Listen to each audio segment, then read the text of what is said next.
जय हिंद साथियों, आप सभी का स्वागत करता हूं आप सभी के अपने चैनल टारगेट सिलेक्शन में। साथियों, आज की इस वीडियो में उत्तर प्रदेश होमगार्ड नई भर्ती के लिए कुछ ऐसे चुनिंदा सिलेक्टेड क्वेश्चंस को हम लोग देखने जा रहे हैं जो आपकी परीक्षा को क्रैक करने के लिए साथियों बहुत इंपॉर्टेंट हैं। मैं कहूंगा ये वो बेसिक क्वेश्चंस हैं जो आपके एग्जाम में साथियों आएंगे ही आएंगे। मैं कहूंगा यहां से आपको लगभग साथियों 10 सवाल देखने को मिलेंगे और टोटल कितने सवाल मैं आपको करवाने वाला हूं, लगभग 125 सवालों के आसपास मैं आपको सवाल करवाने वाला हूं। तो अगर आप अपनी तैयारी को मजबूत करना चाहते हैं तो आज की इस वीडियो में आपका स्वागत है, और खाकी वर्दी को पाना चाहते हैं तब भी आपका इस वीडियो में स्वागत है। चलिए, तो 125 सवाल होंगे और चेक कीजिएगा कि कितने इसमें से सवाल आपके बिल्कुल सही बैठते हैं।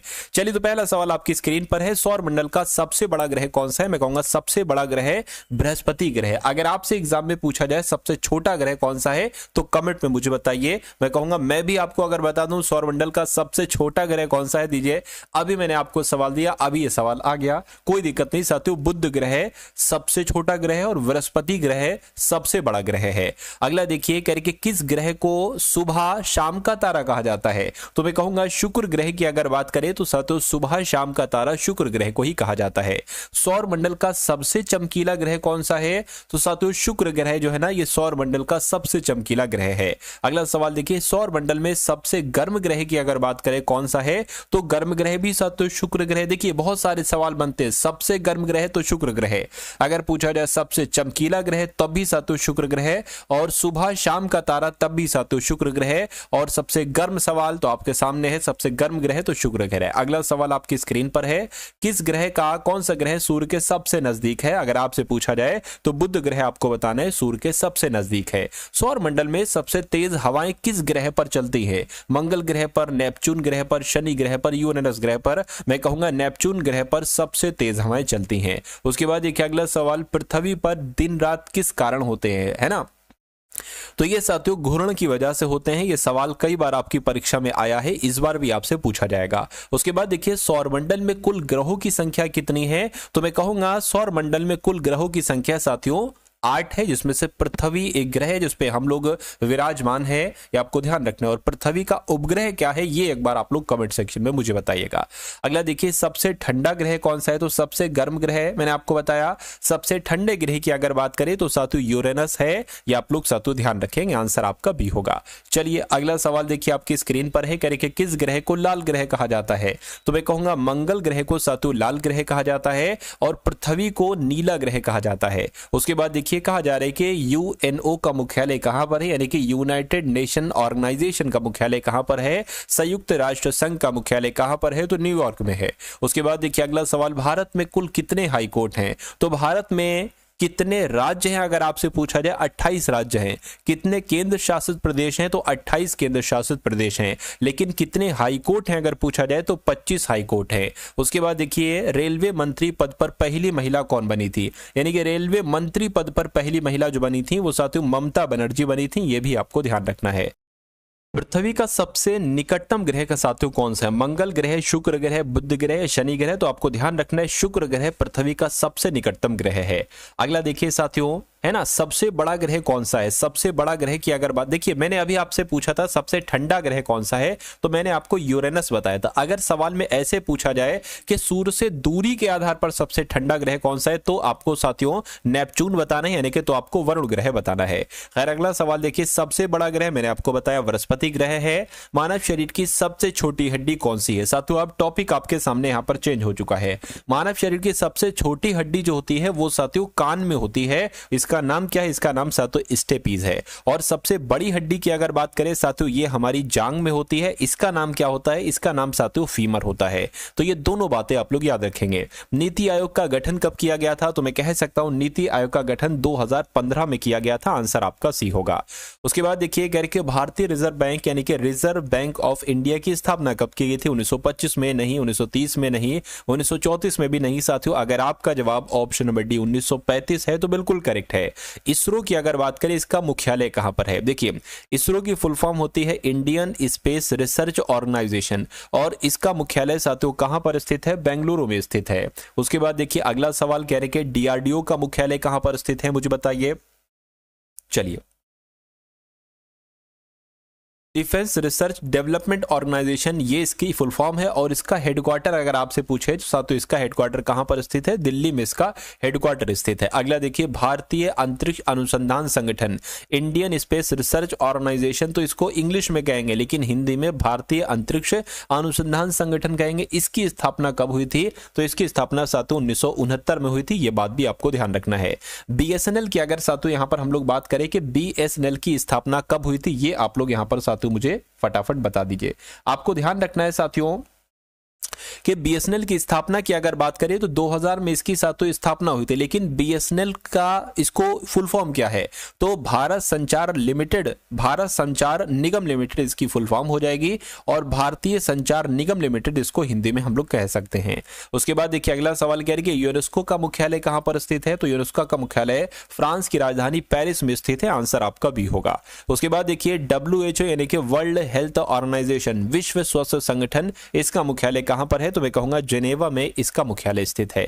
उसके बाद देखिए नाटो की अगर बात करें तो नाटो का मुख्यालय कहां पर स्थित है? मुझे बताइए। नाटो की अगर बात करें बेल्जियम के ब्रुसेल्स में। कहां पर साथियों? नाटो की अगर बात करें तो बेल्जियम के ब्रुसेल्स में इसका मुख्यालय स्थित है। यह बात आपको साथियों यहां पर याद रखना है, ठीक है ना। चलिए, अगर हम नाटो की फुल फॉर्म की बात करें तो नॉर्थ एटलांटिक ट्रीटी ऑर्गेनाइजेशन इसकी फुल फॉर्म है। और हिंदी में इसको क्या कहा जाता है? उत्तरी अटलांटिक संधि संगठन इसको कहा जाता है। ये बात आपको ध्यान रखना है। अगला देखिए, सीबीआई की फुल फॉर्म क्या है? सबसे पहले बताइए इसकी स्थापना कब हुई थी? तो 1963 में इसकी स्थापना हुई थी, है ना। सेंट्रल ब्यूरो ऑफ इन्वेस्टिगेशन, ये सीबीआई की फुल फॉर्म है। भारतीय वायुसेना दिवस साथियों कब मनाया जाता है? तो आपको ध्यान रखना है 8 अक्टूबर को हर साल भारतीय वायुसेना दिवस मनाया जाता है। नाबार्ड की स्थापना साथियों किसकी सिफारिश पर की गई थी? तो मैं कहूंगा शिव रमन समिति की सिफारिश पर ही साथियों नाबार्ड की स्थापना की गई थी। अच्छा, कब की गई थी नाबार्ड की स्थापना? ये एक बार आप लोग मुझे कमेंट सेक्शन में साथियों बताइए। कह रहे कि सार्क का मुख्यालय कहां पर स्थित है? सार्क का मुख्यालय, तो सार्क का मुख्यालय साथियों नेपाल में स्थित है। नेपाल आपके सवाल का जो होगा वो बिल्कुल करेक्ट आंसर हो जाएगा। अगला सवाल आपकी स्क्रीन पर है, विश्व बैंक का मुख्यालय कहां पर स्थित है? बताइए। तो मैं कहूंगा वॉशिंगटन डीसी में ही साथियों विश्व बैंक का मुख्यालय स्थित है। उसके बाद देखिए कौन सी नदी पश्चिम की ओर बहती है? तो गंगा नदी पश्चिम की ओर बहती है या साथियों यमुना नदी, नर्मदा नदी? मैं कहूंगा नर्मदा नदी जो है ना ये पश्चिम की ओर बहती है, ये आपको ध्यान रखना है। अगला सवाल आपकी स्क्रीन पर है साथियों। देखिए आपका जो यूपी होमगार्ड का एग्जाम है, अगर आप वाकई में इस होमगार्ड की परीक्षा को साथियों क्रैक करना चाहते हैं, क्योंकि ये जॉब मेरे हिसाब से बहुत शानदार है जो, और बहुत कम एलिजिबिलिटी है ना, बहुत कम एलिजिबिलिटी है, योग्यता है सिर्फ 10वीं पास साथियों इसकी योग्यता है। तो अगर आप खाकी वर्दी के शौकीन हैं, खाकी वर्दी के अगर साथियों आप शौकीन हैं और आप चाहते हैं कि आप अपनी सिटी में ही जॉब करें, जो आप नौकरी करें, जो आप सर्विस करें, अपनी जॉब में करें, तो ये समझ लीजिए इस बार आपको खून पसीना एक कर देना है और साथियों इस जॉब को हर हालत में आपको लेना ही लेना है। क्योंकि इससे आपके दो फायदे होंगे, एक तो जो आपका साथियों बेरोजगार है वो चीज हट जाएगी, और दूसरी साथियों जो पैसों की कमी है वो चीज आपकी कंप्लीट हो जाएगी। तो इस बार आपकी एज है, क्योंकि ये भर्ती इतनी जल्दी नहीं आती है साथियों, 6, 7, 8 सालों में आती है, क्योंकि ये बहुत पहले साथियों भर्ती आई थी और इस बार आई है 40,000 वैकेंसी आई है, तो ये बहुत अच्छी बात है ना। मेरे हिसाब से अगर मैं अपने हिसाब से कहूं तो मुझे तो अभी तक नहीं याद है कि होमगार्ड की भर्ती कब आई थी, बहुत साल पहले आई थी। तो ये आपके पास सुनहरा मौका है, इसलिए मैं आपकी तैयारी इतनी कंप्लीट करवा दूंगा कि इन 100 सवालों में से साथियों आपके लगभग 85 सवाल सही हो जाए। तो अगर आप चाहते हैं ऐसा करना, 100 में से 85 सवालों की तैयारी करना चाहते हैं और अगर 85 सवाल सही कर दिए तो आपका 100% सिलेक्शन हो जाएगा, बहुत आराम से, कोई दिक्कत नहीं होगी आपको। तो साथियों इस चैनल पर अगर आप लोग नए हैं, टारगेट सिलेक्शन, इस चैनल को सब्सक्राइब कर लीजिए। इस वीडियो को अगर लाइक नहीं किया तो वीडियो को साथियों लाइक कर लीजिए। डेली मैं आपको एक क्लास दूंगा, एक वीडियो दूंगा, लगभग 100-125 क्वेश्चन दूंगा एक वीडियो में, उनको डेली आपको देखना है, ठीक है ना। चलिए, तो अगर आप ये वादा करते हैं तो मुझसे आप वादा ले सकते हैं कि सिलेक्शन आपका हो जाएगा इस यूपी होमगार्ड भर्ती में। करके गोदावरी नदी को किस नाम से जाना जाता है? तो दक्षिण की गंगा कहा जाता है साथियों गोदावरी नदी को। उसके बाद देखिए अगला सवाल है, कह रहे कि कावेरी नदी का उद्गम स्थल क्या है? तो कावेरी नदी का उद्गम स्थल साथियों ब्रह्मगिरी पहाड़ियां हैं। आंसर आपका ऑप्शन नंबर ए होगा। यानी कि कावेरी नदी कहां से निकलती है? तो ब्रह्मगिरी की पहाड़ी से निकलती है। कौन सी नदी राजस्थान की जीवन रेखा कहलाई जाती है? लूनी नदी, साबरमती, बाणगंगा या घंगर? मैं कहूंगा लूनी नदी जो है ना ये राजस्थान की जीवन रेखा कहलाई जाती है। ब्रह्मपुत्र नदी भारत में किस नाम से प्रवेश करती है? जब ये भारत में प्रवेश करती है ना ब्रह्मपुत्र, क्योंकि ब्रह्मपुत्र नदी का उद्गम स्थल भारत में नहीं है, तो ये भारत से बाहर से आती है। जब ये भारत में प्रवेश करती है तो इसका नाम साथियों दिहांग हो जाता है। क्या हो जाता है? इसका नाम साथियों दिहांग हो जाता है। ये बात आप लोग यहाँ पर याद रखेंगे। चलिए अगला सवाल देखिए, करके कौन सी नदी बिहार का शोक है? ये साथियों 100 से ज्यादा बार सवाल आपसे पूछा जा चुका है। 100, 200, इसकी कोई गिनती नहीं है, हर बार साथियों लगभग आता है, ये समझ लीजिए, है ना। चलिए अगर कोई परीक्षा ऐसी जिसमें बहुत सारी शिफ्ट हैं तो उसमें ये आएगा, कई बार आएगा। तो बिहार का शोक किस नदी को कहा जाता है? मैं कहूंगा कोसी नदी को कहा जाता है बिहार का शोक। और अगर आपका जवाब ऑप्शन नंबर ए था तो बिल्कुल करेक्ट था। कौन सी नदी हिमालय से नहीं निकलती है? तो कौन सी नदी नहीं निकलती है? मैं कहूंगा नर्मदा नदी साथियों हिमालय से नहीं निकलती है। उसके बाद देखिए ताप्ती नदी का उद्गम स्थल है, तो ताप्ती नदी का उद्गम स्थल की अगर बात करें तो साथियों सतपुड़ा है। सतपुड़ा आपके सवाल का बिल्कुल सही जवाब हो जाएगा।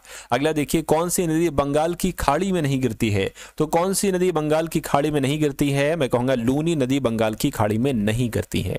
उसके बाद देखिए, कौन सी नदी जल प्रपातों के लिए प्रसिद्ध है? क्योंकि देखिए नदी से संबंधित 1 से 2 सवाल परीक्षा में आपसे पूछे जाएंगे। मैं कहूंगा 2 से 3 सवाल भी नदियों से संबंधित पूछे जा सकते हैं, इसलिए नदियों से संबंधित मैं आपको सवाल करवा रहा हूं। कौन सी नदी जल प्रपातों के लिए प्रसिद्ध है? मैं कहूंगा साथियों कावेरी नदी जो है ना, ये जल प्रपातों के लिए प्रसिद्ध है। उसके बाद देखिए, साबरमती नदी कहां से निकलती है? तो साबरमती नदी की अगर बात करें तो यह साथियों अरावली से निकलती है। आंसर आपका ए होगा। अगला सवाल देखिए, कौन सी नदी गुजरात में जाकर गिरती है? तो गुजरात में जो नदी गिरती है उस नदी का नाम है नर्मदा नदी, यानी कि नर्मदा नदी साथियों गुजरात में जाकर गिरती है। अगला सवाल देखिए, करके कौन सी नदी झारखंड की मुख्य नदी है? तो मैं कह सकता हूं साथियों दामोदर नदी जो है ना, यह झारखंड की मुख्य नदी है। आंसर आपका ऑप्शन नंबर ए होगा। सिस्ता नदी मुख्य रूप से किस राज्य में बहती है? तो सिस्ता नदी जो बहती है वो साथियों पश्चिम बंगाल में बहती है। पश्चिम बंगाल आपके सवाल का बिल्कुल सही जवाब है। उसके बाद देखिए, कह रहे सोन नदी किस नदी की सहायक नदी है? अगर आपसे एग्जाम में पूछा जाए सोन नदी किस नदी की सहायक नदी है, तो गंगा नदी की सहायक नदी है साथियों सोन नदी। और भारत की सबसे बड़ी नदी तो गंगा नदी, उत्तर प्रदेश की सबसे बड़ी नदी तो गंगा नदी, है ना। कावेरी नदी किस राज्य में सबसे अधिक बहती है? अगर आपसे पूछा जाए तो यह तमिलनाडु में साथियों सबसे अधिक बहती है कावेरी नदी। उसके बाद देखिए, कह रहे विश्व पर्यावरण दिवस साथियों कब मनाया जाता है? मुझे बताइए। दिवस से संबंधित भी 1-2 सवाल आपसे पूछे जाते हैं, तो अब महत्वपूर्ण दिवस वाले सवालों को हम लोग देख लेंगे। तो आपको ध्यान रखना है 5 जून को विश्व पर्यावरण दिवस मनाया जाता है। अगला देखिए, अंतर्राष्ट्रीय महिला दिवस साथियों कब मनाया जाता है? तो अंतर्राष्ट्रीय महिला दिवस 8 मार्च को मनाया जाता है। कब मनाया जाता है अंतर्राष्ट्रीय महिला दिवस? 8 मार्च को मनाया जाता है। जिनका आंसर बी था तो बिल्कुल करेक्ट था। उसके बाद देखिए, कह रहे कि विश्व जल दिवस कब मनाया जाता है? 22 मार्च को, 5 जून को, 10 दिसंबर को, 4 जुलाई को। तो जिनका भी आंसर ऑप्शन नंबर ए है 22 मार्च को, बिल्कुल करेक्ट है आपका आंसर। देखिए 50 सवाल साथियों आपके यहाँ पर हो चुके हैं। लगभग 125, 26, 27 क्वेश्चन के आसपास हम लोग यहाँ पर देखेंगे। तो आप सारे क्वेश्चंस को साथियों कर जाइएगा, क्योंकि अगर 50 क्वेश्चन के बाद आपको थकावट लगती है तो ये पहचान है कि आपका सिलेक्शन बहुत मुश्किल हो जाएगा, बड़ी दिक्कत पड़ जाएगी साथियों बाद में। तो आप थोड़ी सी अपनी स्टेमिना बढ़ाइए, क्षमता बढ़ाइए, है ना, खान-पान बढ़िया करिए और इस होमगार्ड वाली भर्ती में आप अपना सिलेक्शन साथियों निश्चित तौर पर 100% कर लीजिए, है ना। चलिए, तो राष्ट्रीय विज्ञान दिवस साथियों कब मनाया जाता है? अगर आपसे एग्जाम में पूछा जाए तो 28 फरवरी को राष्ट्रीय विज्ञान दिवस मनाया जाता है। अंतर्राष्ट्रीय योग दिवस कब मनाया जाता है हर साल? तो 21 जून को साथियों अंतर्राष्ट्रीय योग दिवस मनाया जाता है। अगला सवाल देखिए, अंतर्राष्ट्रीय मानव अधिकार दिवस कब मनाया जाता है? तो अंतर्राष्ट्रीय मानव अधिकार दिवस साथियों 10 दिसंबर को मनाया जाता है। 10 दिसंबर आपके सवाल का बिल्कुल करेक्ट आंसर हो जाता है। विश्व जनसंख्या दिवस साथियों कब मनाया जाता है? तो यह 11 जुलाई को मनाया जाता है विश्व जनसंख्या दिवस। आंसर अगर आपका ऑप्शन नंबर बी है तो बिल्कुल करेक्ट है। उसके बाद देखिए, विश्व पृथ्वी दिवस कब मनाया जाता है? तो 21 अप्रैल, 22 अप्रैल, 24 अप्रैल या 25 अप्रैल। मैं कहूंगा 22 अप्रैल को साथियों विश्व पृथ्वी दिवस मनाया जाता है। अंतर्राष्ट्रीय मजदूर दिवस कब मनाया जाता है? तो अंतर्राष्ट्रीय मजदूर दिवस तो साथियों 1 मई को मनाया जाता है। कब? 1 मई को अंतर्राष्ट्रीय मजदूर दिवस मनाया जाता है। और विश्व एड्स दिवस कब मनाया जाता है? यह भी साथियों 1 दिसंबर को मनाया जाता है, विश्व एड्स दिवस। उसके बाद देखिए, विश्व ओजोन दिवस, ये बहुत परीक्षा में साथियों मैंने देखा है कई बार। तो आपको ध्यान रखना है विश्व ओजोन दिवस हर साल 16 सितंबर को मनाया जाता है। सही जवाब आपका ऑप्शन नंबर ए होगा। चेचक के टीके का विकास साथियों किसके द्वारा किया गया था? मुझे बताइए। तो साथियों एडवर्ड जेनर की अगर हम बात करें तो एडवर्ड जेनर के द्वारा ही साथियों चेचक के टीके का विकास किया गया था। राइट आंसर आपका ऑप्शन नंबर बी होगा। उसके बाद देखिए अगला सवाल है कि उत्तर प्रदेश में कुल कितनी तहसीलें हैं। तो उत्तर प्रदेश में कुल कितनी तहसीलें हैं साथियों? 351 तहसीलें हैं। आंसर आपका ऑप्शन नंबर बी होगा। अब हो सकता हो थोड़ी बहुत यहां पर बढ़ गई हो, है ना। अगला सवाल देखिए गेटवे ऑफ लिखा अधूरा सवाल है, गेटवे ऑफ उत्तर प्रदेश को गेटवे ऑफ उत्तर प्रदेश किस नगर को कहा जाता है? तो आपको ध्यान रखना है गाजियाबाद की अगर बात करें, गाजियाबाद को ही गेटवे ऑफ उत्तर प्रदेश के नाम से जाना जाता है। उसके बाद देखिए उत्तर प्रदेश राज्य के किस शहर में पटना पक्षी विहार स्थित है? तो उत्तर प्रदेश में कहां पर? मैं कहूंगा साथियों एटा में। उत्तर प्रदेश में कहां पर? एटा में। आपको ध्यान रखना है पटना पक्षी विहार स्थित है। आंसर आपका ऑप्शन नंबर सी होगा। सरफरोशी की तमन्ना अब हमारे दिल में है, इस गीत का संबंध किससे? यानी कि ये किसने कहा था सरफरोशी की तमन्ना अब हमारे दिल में है? तो ये साथियों राम प्रसाद बिस्मिल के द्वारा कहा गया था, इसलिए जिनका ये आंसर ऑप्शन नंबर बी है तो बिल्कुल करेक्ट हो जाएगा। अगला सवाल देखिए 1857 की क्रांति का नेतृत्व कानपुर किसने किया? यानी कि 1857 की क्रांति का नेतृत्व कानपुर से किसने किया था? तो कानपुर में जो 1857 की क्रांति हुई थी वहां इसका नेतृत्व नाना साहेब के द्वारा किया गया था। उसके बाद देखिए पानीपत का प्रथम युद्ध साथियों हुआ था, कब हुआ था? पानीपत का प्रथम युद्ध 1526 में हुआ था। अच्छा पानीपत का दूसरा युद्ध कब हुआ था और तीसरा युद्ध कब हुआ था? ये एक बार आप लोग कमेंट सेक्शन में मुझे जरूर बताइएगा। उसके बाद देखिए कह रहे कि भारत छोड़ो आंदोलन कब शुरू हुआ? तो भारत छोड़ो आंदोलन 1920 में शुरू हुआ, नहीं 1927 में, नहीं 1930 में, नहीं 1942 में साथियों शुरू हुआ था भारत छोड़ो आंदोलन। आंसर आपका डी होगा। स्वराज शब्द का प्रयोग सबसे पहले किसके द्वारा किया गया था? गांधी जी के द्वारा, बाल गंगाधर तिलक के द्वारा, पंडित जवाहरलाल नेहरू के द्वारा, चंद्रशेखर बोस के द्वारा, चलिए सुभाष चंद्र बोस के द्वारा। तो मैं कहूंगा बाल गंगाधर तिलक की अगर बात करें तो स्वराज शब्द का प्रयोग सबसे पहले बाल गंगाधर तिलक ने ही किया था। क्रिप्स मिशन साथियों ये कब आया? तो क्रिप्स मिशन जो आया भारत ये 1942 में आया। तो 1942 अगर आपका जवाब है तो आपका जवाब साथियों यहाँ पर बिल्कुल सही और सटीक हो जाएगा। चलिए साथियों अब उसके बाद देखते हैं नेक्स्ट नंबर के क्वेश्चन आपकी स्क्रीन पर हैं। कह रहे हैं कि अकबर का मकबरा कहां पर स्थित है? दिल्ली में, आगरा में, लाहौर में, फतेहपुर सीकरी में। तो आपको यहां पर ध्यान रखना है आगरा में स्थित है साथियों अकबर का मकबरा। कहां पर? आगरा में स्थित है। झांसी की रानी का वास्तविक नाम क्या था? नाम आपने बहुत सुना होगा लेकिन इनका वास्तविक नाम बताइए। लक्ष्मी देवी नहीं, रामाबाई नहीं, मणिकर्णिका साथियों इनका वास्तविक नाम है झांसी की रानी का। उसके बाद देखिए भारत में अंग्रेजों का आगमन कब हुआ था? भारत में अंग्रेज लोग कब आए थे? 1498 में आए थे, 1608 में आए थे, 1707 में आए थे, 1757 में आए थे। मैं कहूंगा 1608 में साथियों अंग्रेज लोग आए थे। उसके बाद देखिए प्लासी का युद्ध किस वर्ष हुआ था? तो प्लासी की लड़ाई जो हुई थी वो 1757 में हुई थी। राइट आंसर आपका ऑप्शन नंबर ए होगा। अगला देखिए 1857 की जो क्रांति थी ये कहां से शुरू हुई थी? दिल्ली से शुरू हुई थी, झांसी से, मेरठ से, कानपुर से। तो अगर आपका जवाब मेरठ है तो आपका जवाब बिल्कुल करेक्ट हो जाता है। अगला देखिए मानव शरीर में सबसे बड़ी हड्डी साथियों कौन सी होती है? मैंने आपको बताया था फीमर मानव शरीर की सबसे बड़ी हड्डी है। मैंने आपको बताया था ये कहां पर होती है। तो एक बार कमेंट में मुझे बताइए कहां पर होती है, क्योंकि ये बात मैं आपको यहां पर ऐसे करके बता चुका हूं। उसके बाद देखिए अगला सवाल रक्त का लाल रंग किससे होता है? आरबीसी की वजह से, WBC या प्लेटलेट या प्लाज्मा? मैं कहूंगा आरबीसी आपके सवाल का बिल्कुल करेक्ट आंसर है। विटामिन सी की कमी से क्या हो जाता है? तो विटामिन सी की कमी से जो रोग होता है उसको स्कर्वी रोग कहा जाता है। अगला देखिए हृदय में कितने कक्ष होते हैं? ये बात मैं आपको बता चुका हूं साथियों। हृदय में 4 कक्ष होते हैं। कितने कक्ष होते हैं हृदय में? 4 कक्ष होते हैं। ये बात आपको ध्यान रखना है। मानव शरीर का तापमान साथियों कितना होता है मुझे बताइए। देखिए ये तो डिग्री सेल्सियस में पूछा जाए, अगर फॉरेनहाइट में पूछा जाए तो 98.6 डिग्री फॉरेनहाइट जो है ना ये मानव शरीर का नॉर्मल टेम्परेचर है, सामान्य तापमान है। लेकिन अगर डिग्री सेल्सियस में पूछा जाए तो लगभग 37 डिग्री सेल्सियस ये मनुष्य के शरीर का सामान्य तापमान है। ध्वनि की इकाई साथियों क्या होती है? तो ध्वनि की इकाई जो होती है वो डेसिबल में मापी जाती है। राइट आंसर आपका ऑप्शन नंबर बी होगा। जैसे कि अगर 70 से 80 डेसिबल है तो वो असहनीय होती है, दिक्कत होती है ना। जो नॉर्मल बातचीत इंसान करता है वो 30 से 40 डेसिबल में इंसान नॉर्मल बातचीत करता है। उसके बाद देखिए रक्तचाप मापने का यंत्र क्या है ये आपसे पूछा जा रहा है। यानी कि रक्त मतलब ब्लड और चाप मतलब प्रेशर, यानी कि रक्त ब्लड प्रेशर जब चेक करना होता है तो उसमें थर्मामीटर का इस्तेमाल थोड़ी ना किया जाता है, बैरोमीटर भी इस्तेमाल नहीं किया जाता है, उसका नाम है स्फिग्मोमैनोमीटर। क्या है? स्फिग्मोमैनोमीटर के द्वारा ब्लड प्रेशर को चेक किया जाता है, रक्तचाप को चेक किया जाता है।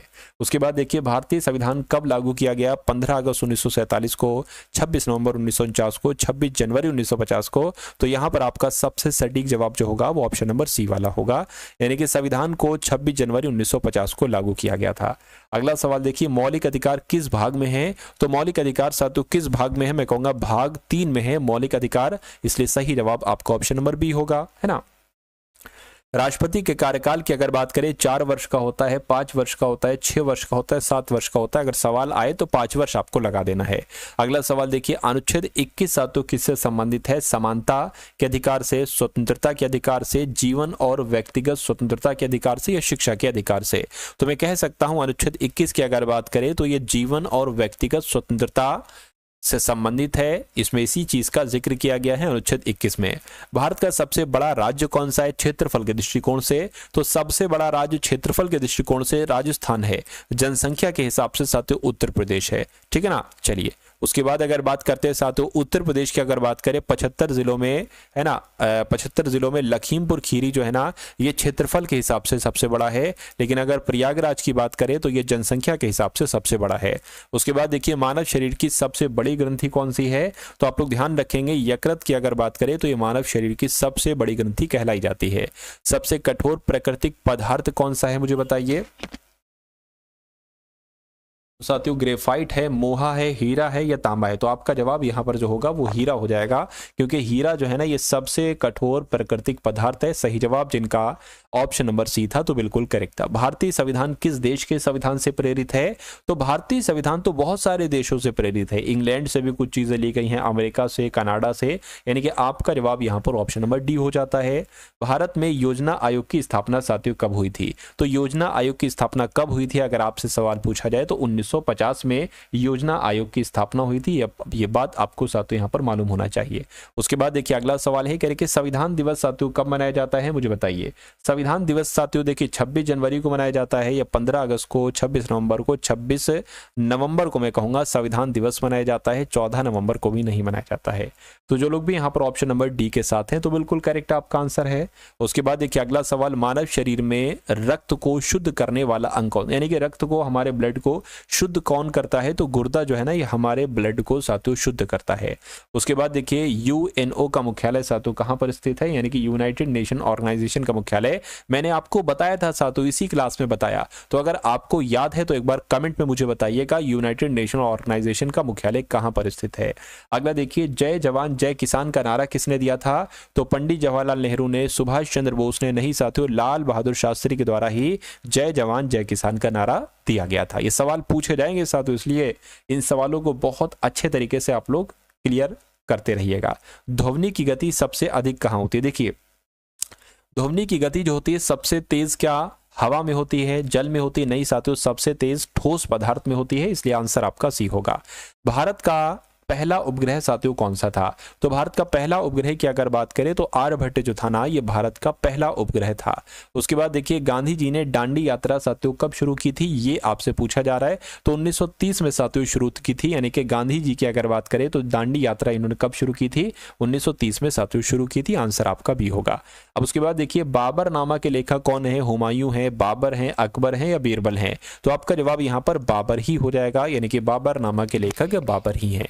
नेक्स्ट नंबर का सवाल है कि WTO का मुख्यालय कहां पर स्थित है मुझे बताइए? WTO यानी कि वर्ल्ड ट्रेड ऑर्गेनाइजेशन, यानी कि विश्व व्यापार संगठन का मुख्यालय कहां पर स्थित है? तो जिनेवा में साथियों इसका मुख्यालय स्थित है। आंसर आपका ऑप्शन नंबर बी होगा।